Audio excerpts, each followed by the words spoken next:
Shalom, shalom, bien-aimés dans le Seigneur. Je prie que la grâce de Dieu soit sur votre vie ce matin. Votre serviteur vient pour échanger avec vous sur la parole de Dieu. Que la grâce de Dieu ne cesse de se manifester chaque jour dans votre vie. Aujourd'hui, nous allons aller dans la parole de Dieu dans le Actes des Apôtres, au chapitre 19, verset 1 à 8. C'est le premier test du jour qui nous parle du baptême qu'a reçu les disciples de Jésus. C'était au nombre de 12. Voilà. Et de quoi est-ce qu'il s'agit dans ce test? La Bible dit que les choses se sont passées. Je vais lire ce passage. Voilà, il est écrit, tandis que Apollos était à Corinthe, Paul, après avoir traversé le haut pays, arriva à Éphèse et il y trouva quelques disciples. Il leur dit, avez-vous reçu l'Esprit Saint quand vous êtes devenus croyants? Ils leur répondirent, mais nous n'avons même pas entendu dire qu'il y avait un Esprit Saint. Il lui dit, quel baptême avez-vous reçu? Le baptême de Jean, répondit-il. Paul dit alors, Jean a baptisé d'un baptême de repentance en disant au peuple de croire en celui qui viendrait après lui, c'est-à-dire Jésus-Christ. À ces mots, ils firent baptiser au nom du Seigneur Jésus et quand Paul leur eut imposé les mains, l'Esprit vint sur eux, ils se mirent à parler en langue et à prophétiser. Ces hommes étaient au nombre de 12. Bien-aimés dans le Seigneur, que Dieu accorde son approbation à cette parole et à ce temps de méditation ce matin. Voilà, nous allons intervenir sur 2 points. Le premier point va nous amener vers la différence entre le baptême de Jésus et celui de Jean. Et le deuxième point, nous allons parler du don de parler en langue. Vous voyez, nous sommes dans le cheminement vers la Pentecôte et tous les tests liturgiques qui nous sont proposés sont des tests qui parlent de l'Esprit Saint, qui parlent de la manifestation du Saint-Esprit et des dons charismatiques. Voilà, ici dans ce test, la Bible dit que les choses se sont passées à Éphèse. Paul avait rencontré des disciples, c'est-à-dire des croyants, des gens qui avaient accepté Jésus, mais qui n'avaient pas reçu encore l'Esprit. Alors Paul leur demande, ils ont dit qu'ils n'avaient jamais entendu parler du Saint-Esprit. On ne leur avait jamais prêché l'Esprit Saint.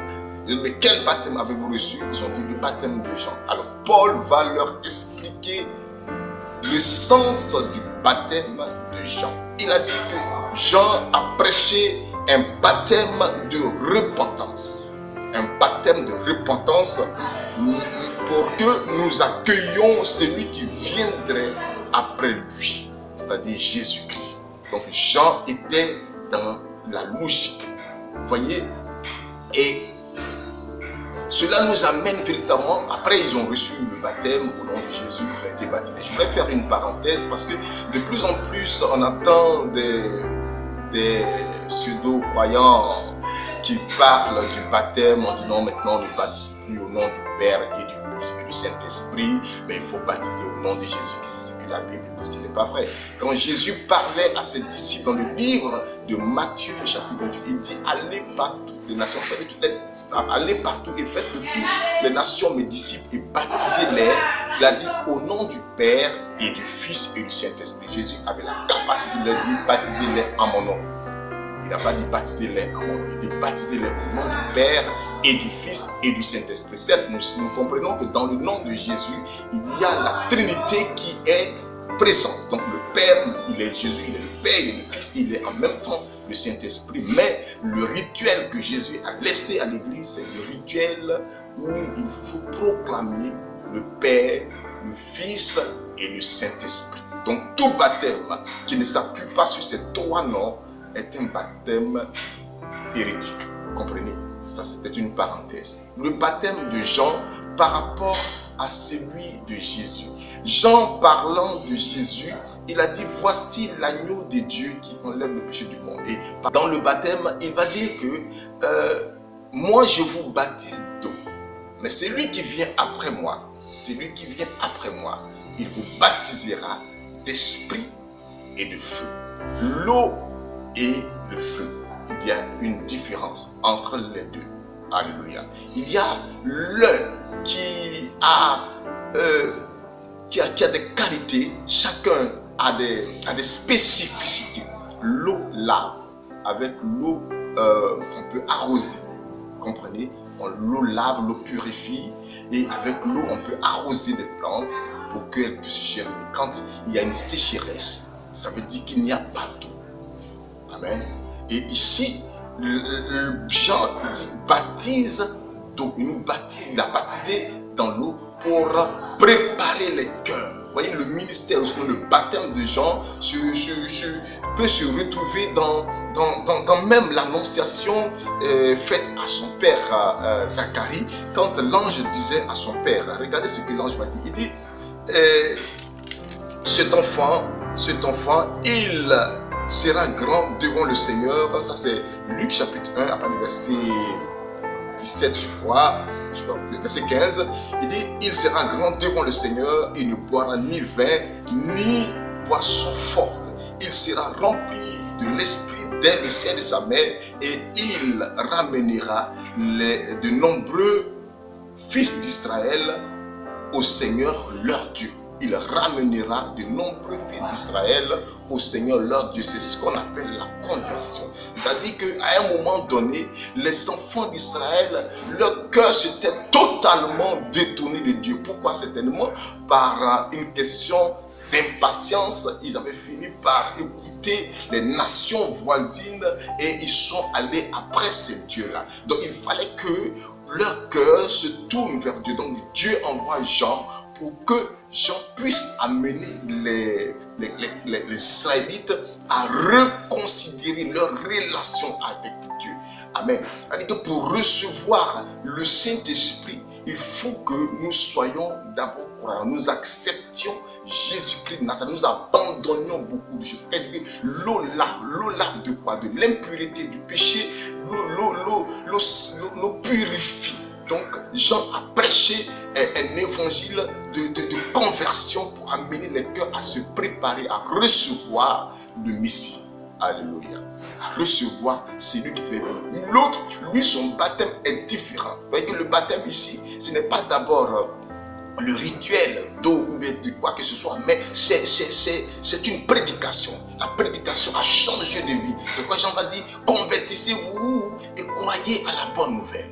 Convertissez-vous, changez de vie, quittez ce monde, quittez le péché, quittez les choses qui n'honorent pas Dieu pour venir à la lumière, pour que la lumière puisse véritablement luire sur vous. Parce que la Bible va dire quoi? Il dit quoi? La lumière est apparue dans les ténèbres, mais les ténèbres n'ont pas reçu. Parce que les cœurs n'ont pas été véritablement transformés. Les cœurs n'ont pas été véritablement changés. Amen. Donc ici, le baptême de Jésus, il est différent de celui de Jean. Parce que Jésus, on dit, il baptise de l'esprit et de feu. Le feu, qu'est-ce qu'il fait? Le feu, il consume. Quand le feu touche un objet, il change son aspect. C'est-à-dire quand on prend un morceau de bois et qu'on le met dans le feu, ce n'est plus un morceau de bois parce que d'abord il devient une braise et de la braise après sort ce qu'on appelle du charbon ou bien de la cendre. Vous voyez? Donc c'est-à-dire qu'après même le feu, on ne parle plus du morceau de bois, on parle du charbon. Si jamais il y a quelque chose, sinon on parle de la cendre. Donc son état change, l'état de la personne change. Quand on reçoit Jésus, le baptême d'esprit, notre vie est transformée. C'est pourquoi Paul a voulu forcément que ceux-là reçoivent le baptême de Jésus, parce que celui-là est le baptême de la transformation. Le baptême qui change notre vie et qui nous inscrit dans le livre de vie. Qui inscrit nous dans le livre. Il fait de nous un partisan du royaume de Dieu. Gloire à Dieu. Il fait de nous directement un partisan du royaume de Dieu. Donc le baptême de Jean, il est bon. Le baptême de Jean qui nous amène véritablement à à reconsidérer notre position avec Dieu, c'est-à-dire quitter le péché, tous les commandements que nous connaissons, ne plus marcher à cela. C'est ce que Moïse avait enseigné. Mais le peuple était retombé dans la léthargie, était retombé dans le péché. Et donc il fallait véritablement que Jean vienne pour les ramener. C'est-à-dire il les ramène, parce qu'ils étaient, on ramène quelqu'un qui était là. Donc Jean vient les ramener. Moïse leur avait annoncé ça et ils ont abandonné. Jean les ramène vers leur Dieu. Maintenant, quand ils sont revenus vers leur Dieu, qu'ils ont reconsidéré leur position vis-à-vis de Dieu, maintenant, Jésus-Christ de Nazareth vient marquer de son sceau leur vie. Il vient marquer notre vie pour que nous soyons totalement transformés. Alléluia. Pour que nous soyons totalement transformés. Et donc, les disciples ici ont reçu le baptême de l'Esprit et ils ont commencé à parler la langue. Cela nous donne de nous ouvrir maintenant sur le deuxième point de notre méditation qui est le don du parler en langue. Vous voyez, c'est un don qui est malheureusement méconnu. Les gens le méprisent souvent quand on ne comprend pas quelqu'un parler en langue. Les gens disent mais il fait malin, ou bien peut-être ce qu'il fait ce n'est pas bien. Bon, peut-être ils ont aussi raison parce qu'il y en a aussi qui en abusent. Voilà, un chant qui en abuse. Ça aussi ce n'est pas bien. Mais vous voyez, le don du parler en langue est un don important dans la marche avec Dieu. Vous savez très bien que dans le livre de Genèse, la Bible dit qu'à la tour de Babel, toutes les nations, tous les peuples de la terre avaient une même langue. Et ils se sont accordés pour bâtir une tour qui devait monter jusqu'à toucher Dieu. Et quand Dieu a vu ça, il dit, mais comme ils ont le même langage, voilà, ils ont de mauvais projets. Vous voyez que la complicité dans l'union, dans les mauvaises choses, ils sont accordés pour faire des mauvaises choses, construire une tour jusqu'à défier Dieu. Dieu va confondre les langues. C'est là que les langues se sont multipliées. Et quand on a beaucoup de langues, maintenant, il y a eu, la Bible dit quoi? C'est là qu'il y a eu les guerres sur la terre. Parce qu'à cette époque, il n'y avait pas de guerre. Il y avait là où les gens s'entendaient, mais ils s'entendaient dans les mauvaises choses. Ils s'entendaient dans les mauvaises choses. Et donc, voici que le prophète Joël va annoncer que dans les temps qui sont les derniers, il dit il y aura des choses extraordinaires. Vos filles et vos jeunes gens prophétiseront et ils parleront de nouvelles langues. Vous voyez, ils parleront de nouvelles langues. Ils auront des songes, tout ça, mais ils parleront de nouvelles langues. Je vais m'arrêter sur le parler de nouvelles langues. Alléluia. Le don du parler en langue est une nouvelle langue. Quand on parle de nouvelle langue, ici l'expression nouvelle langue, nouvelle, ici est la manifestation d'un langage nouveau. Vous savez, beaucoup de chrétiens, beaucoup de personnes qui se réclament de Dieu ont un mauvais langage, ont un ancien langage. C'est-à-dire que depuis quand tu n'étais pas encore chrétien et que maintenant tu es devenu chrétien, ton langage n'a pas changé. Tu es toujours dans les calomnies, tu es toujours dans les injures, dans les moqueries. C'est toi qui critiques, tel berger est ceci, tel prêtre est ceci, tel pasteur est cela. Et tu n'as pas changé. Il faut que tu commences à parler une nouvelle langue. Il faut qu'il y ait une transformation. C'est pourquoi il a dit que le baptême de l'esprit est un baptême de transformation, un baptême qui change la condition de l'homme et qui fait de lui une nouvelle personne. Donc, avoir maintenant un nouveau langage. Le langage de l'amour, le langage de la paix, le langage du rassembleur. Vous voyez, donc nous aurons un langage de rassembleur. Les gens qui se frappent la poitrine, qui sont prêts à se bagarrer à tout. Mais quel esprit tu as reçu? Donc, vous comprenez bien, vous voyez, quand Paul pose la question à ses disciples, mais quand vous avez cru, avez-vous reçu l'Esprit Saint? Certainement que, voyant leur comportement, il a su que ceux-là n'ont pas le Saint-Esprit. Parce que quelqu'un qui a reçu le Saint-Esprit, son comportement doit pouvoir refléter la vie de son Dieu. La façon de marcher. Donc le parler en langue, ce n'est pas d'abord la glossolalie, mais c'est d'abord l'état de vie. C'est d'abord la manifestation d'une vie crédible. Une vie chrétienne de quelqu'un qui sait ce qu'il dit, qui sait ce qu'il fait, de quelqu'un qui aime le parler en langue. Maintenant, au-delà de ça, il y a ce qu'on appelle la glossolalie, c'est-à-dire ce que, si vous voulez, quand vous entendez ribaba, kontarache, kiribaba, ça c'est la glossolalie. La glossolalie, en fait, ce n'est pas les mots qui ont un sens, mais c'est l'esprit, c'est-à-dire quelqu'un qui parle en langue et quelqu'un qui ne parle pas avec un homme. Souvent les gens vont se dire, mais attends, mais il parle en langue, on ne comprend pas ce qu'il dit. Mais écoutez, si ce qu'il dit était important pour toi, pour lui, pour quelqu'un à côté, peut-être qu'il allait parler dans un langage que tu comprends. Mais à partir du moment où la personne est en train de s'exprimer dans un autre langage, ça veut dire que la conversation ne te concerne plus. Dans la vie normale même, vous êtes avec des gens, vous exprimez en français, et puis vous voyez que deux personnes se mettent ensemble et puis ils parlent une autre langue. Ça veut dire que la conversation ne vous intéresse plus. Donc ne cherchez pas à vous intéresser. Donc le parler en langue, c'est une communication entre le sujet qui parle et Dieu.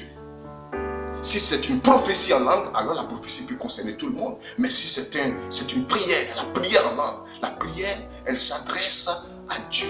Vous voyez, ça permet à la personne de pouvoir entrer en esprit. Vous savez, et Paul disait aux chrétiens de Rome, il dit quoi?